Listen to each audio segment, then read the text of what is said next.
안녕하세요, 아시즈입니다. 작년 하반기 시장 폭락에 이어 지난주 GDP 마이너스 발표와 1분기 실적에 대한 우려로 지난주 시장이 다소 조정을 받았습니다. 증시 박스권으로 보면 저성장 기조가 시작된 지는 좀 오래된 것 같은데 2017년부터 전반적인 내수시장 침체와 기업 구조 조정이 활발해지고 있는 상황으로 보입니다. 경제가 성장 기조라면 다른 부분보다 기업이 가장 먼저 이익이 늘어날 가능성이 높은데 2010년대 중반부터 그동안 국내 시장을 이끌어왔던 주력 업종들이 하나둘씩 경쟁력이 약화되고 있는 상황입니다. 얼마 전까지만 해도 시장을 이끄는 주력 업종이 있었는데 작년 상반기 그나마 세계 시장에서 경쟁력을 유지하던 반도체 업종마저 구조조정에 들어가면서 작년 하반기 이후는 스몰 섹터 위주로 간헐적인 상승 흐름을 보여주고 일반적으로 투자에 쉽지 않은 증시 상황이 이어지고 있습니다. 다만 시중 유동 자금이 지속적으로 공급되다 보니 그나마 과거와 달리 하락폭은 어느 정도 방어가 되고 단기적인 이슈로 급등락을 반복하는 섹터가 이어지다 보니 트레이딩을 잘하는 분들에게는 기회가 되는 것 같다는 생각도 많이 들었습니다. 가치 투자 기반으로 투자하는 분들을 보면 2016년부터 쉽지 않은 장세가 이어졌는데 업황이 좋아지는 기업의 숫자가 줄어들다 보니 실적 기반 중장기 투자에 있어 어려움이 좀 불가피한 측면이 있는데 이런 와중에도 매년 특정 섹터에서 좋아지는 기업들도 있습니다만 트레이드와는 달리 가치 투자자의 경우 기업을 충분히 이해하고 투자하는 경우가 많다 보니까 모든 업종, 모든 기업의 사업 모델이나 가치 분석에 있어 다 잘할 수 없는 경우가 일반적이고 그러다 보니까 전체적으로 좋아지는 기업이나 업종이 줄어들면 수익 내기 어려워질 수도 있습니다. 이러한 배경하에 앞으로 실적 악화는 지속될까와 어떻게 대응할까에 대해 생각해 본 것들을 정리해 보겠습니다. 제가 보는 전체 시장 분위기는 다음과 같은데 첫 번째, 글로벌 보호무역주의 대두. 미중 무역 분쟁이 작년부터 좀 심화되고 있고 이제 해결 국면으로 간다 이런 이야기도 있지만 현재까지는 이제 진행 중으로 보여지고 있고요. 이런 상황에서 미국과 중국의 성장률은 오히려 높았는데 수출 위주의 교육 국가인 한국 실적은 상당히 많이 악화되었습니다. 노령화 저성장이 한국이 처한 상황인데 이게 단기간에 해결될 것으로 보이지는 않습니다. 많은 업종에서 과거에 비해 경쟁력 쇠퇴가 진행 중인 상황입니다. 정책 효과가 좀 미흡하지 않았나 이런 좀 생각이 들고요. 최근 증시상은 이렇게 보고 있습니다. 작년 하반기 폭락에 따른 1분기 반등장이 이어졌고 특정 업종이 주도하는 시장이라기보다는 단기 이슈에 움직이는 개별 장세가 이어졌습니다. 개별 이슈로 인한 단기 급등이 반복됐고 M&A 이슈나 아니면 우선주 급등 이런 상황들을 보면 유동성은 살아있으나 대부분 이제 단기적인 움직임에서 마무리된 경우가 많았습니다. 부동산이나 비트코인 등 다른 자산 시장에 대한 기대감도 크지 않다 보니까 증시에 개인 자금이 꾸준히 유입되지 않았나 이렇게 보여지고요. 장기적인 실적 전망에 대한 기대감이 약하기 때문에 대부분 호재도 단기적인 움직임일 때가 많았던 것 같습니다. 전체적으로 1분기 실적은 이제 악화가 어느 정도 시장에 받아들여지고 있는 모습이고 2분기까지는 약간 이제 좀 보수적인 실적 전망을 가져가는 게 더 좋지 않을까 이런 생각이 듭니다.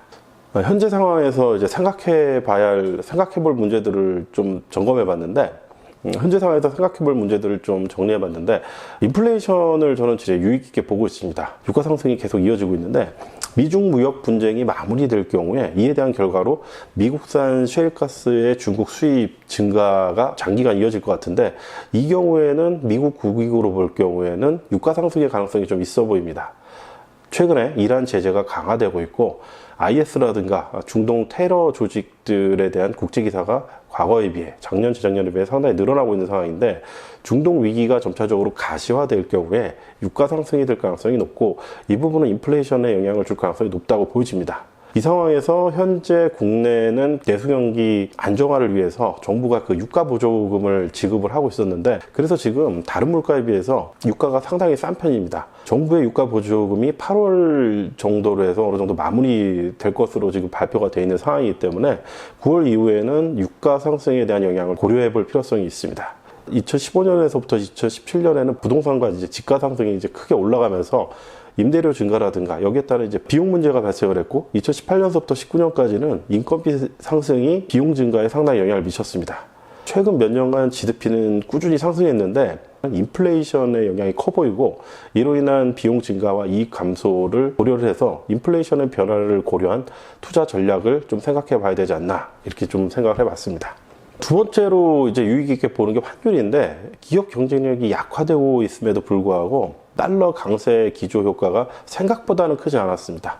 한국에서 위기가 발생할 조짐을 파악하는데 환율 동향이 가장 중요하지 않나 이렇게 생각을 하는데 1200원에서 1250원 이상 넘어가면은 수출 산업에 도움이 되긴 하지만 단기적으로는 증시 조정이라든가 시장 상황이 악화되는 부분을 감안할 필요가 있어 보입니다. 현재까지는 기업 실적 악화나 아니면 GDP 감소 이런 거에 비해서는 환율은 비교적 안정적이다 이렇게 보여집니다. 아까도 얘기했지만 보호무역이 어떤 방향으로 가느냐 이 부분도 잘 점검해야 될 것 같은데 한국의 주요 교육국인 미국과 중국의 보호무역 확대는 국내 기업에게는 상당히 불리한 측면이 많습니다. 단기적으로 마무리될 것 같지는 않아 보이는데 반도체나 조선업 일부와 같은 글로벌 시장에서 대체 불가 경쟁력을 가진 일부 업종만 주목받을 가능성에 대해서도 좀 생각해 볼 부분이 있어 보입니다. 세 번째로 생각해 볼 문제가 정책인데 정부는 내년도 총선을 앞두고 최대한 경기 방어나 유지를 위한 부양카드를 쓸 것으로 보여집니다.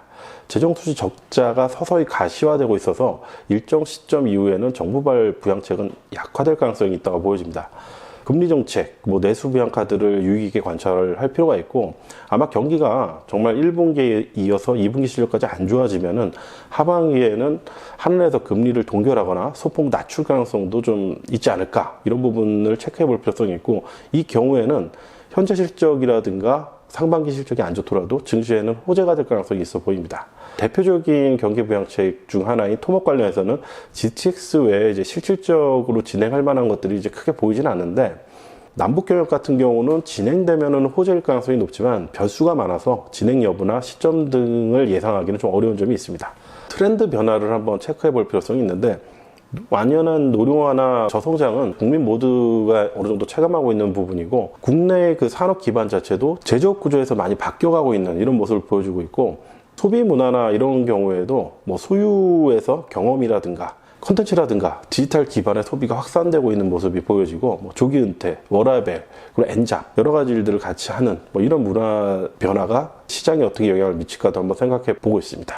여기에 맞물려 자동화하고 기술 혁신 부분을 연구해 볼 필요성이 있는데 5G 및 자동화 무인화가 전 세계적으로 확대될 것으로 보여집니다.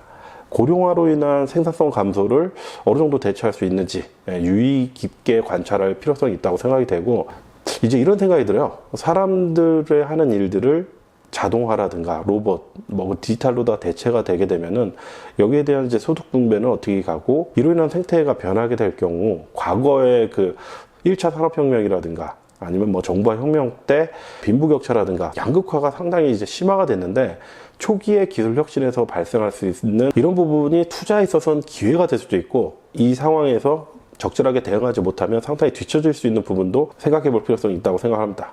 증시가 개선될 가능성에 대해서 좀 생각을 해보면 가장 첫 번째는 기저효과가 있는데 올 1분기가 최악이었다. 만약에 바닥이었으면은 반등에 대한 효과로 전년 동기 대비 실적 개선 효과 이런 효과로 인해서 최악의 시점이 지나면 증시는 먼저 선반영돼서 개선될 가능성이 좀 있어 보이고 지금 또 최악인 게 설비 투자가 상당히 감소를 했는데 반도체 주요 업체인 삼성전자, SK하이닉스가 대규모 설비 투자를 발표를 했는데 이로 인한 설비 투자가 개선이 될 경우에 전체적으로 증시나 산업에는 긍정적인 효과로 작용할 것으로 보여집니다. 세 번째는 구조조정 효과인데 설비 투자를 좀 축소를 했죠. 그리고 비용 증가에 따른 인력 감축이 어느 정도 진행이 되고 업계 구조조정이 되고 난 이후에 살아남은 기업 같은 경우는 실적이 개선될 가능성이 있습니다.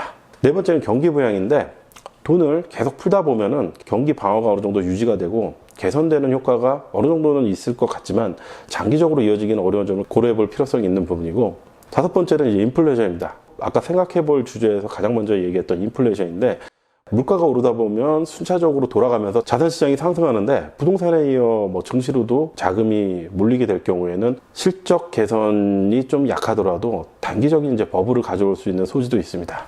여러 가지 시장 상황에 대한 주제에 대해서 생각을 해봤는데 여기에 대한 대응 방법으로 어떻게 하면 좋을까 이 부분을 또 생각해서 정리해 봤습니다.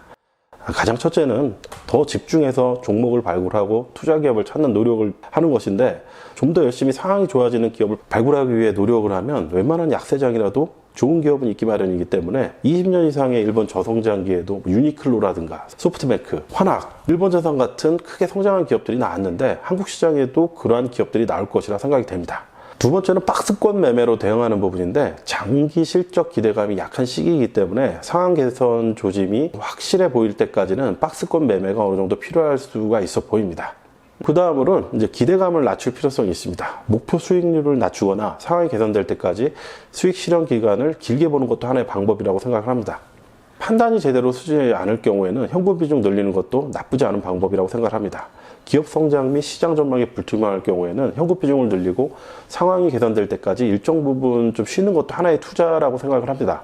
다만 100% 현금화는 추천하지 않습니다. 시장을 완전히 떠나게 될 경우에는 감을 잃게 되기 때문에 시장이 급격하게 반등할 때 강하게 상승할 수 있는데, 이때 좋은 투자 기회를 놓칠 수 있기 때문에 일정 부분은 투자 포트를 유지하는 게 좋을 거라 생각을 합니다. 그리고 이런 상황을 통해서 기초를 다지는 것도 괜찮다고 생각을 합니다. 그간 취약했던 부분을 공부하고 유망 산업이라든가 트렌드를 연구조사하고 자신의 자산 포트폴리오를 한번 재점검하고 관리하고, 그리고 회계 공부라든가 업종 공부, 다양한 부분에 그동안 취약했던 부분을 공부하는 것도 하나의 방법입니다. 위의 방법을 조합하거나 이 외에 여러 가지 다양한 다른 방법을 찾아볼 수 있겠습니다. 사업이나 장사를 하는 사람이 경기가 안 좋다고 함부로 사업을 접을 수는 없습니다. 투자자도 마찬가지라고 생각을 합니다. 어느 정도는 하락장이나 저성장 구간을 잘 버텨내고 살아남는 투자자에게 더 많은 기회를 주었던 것 같습니다.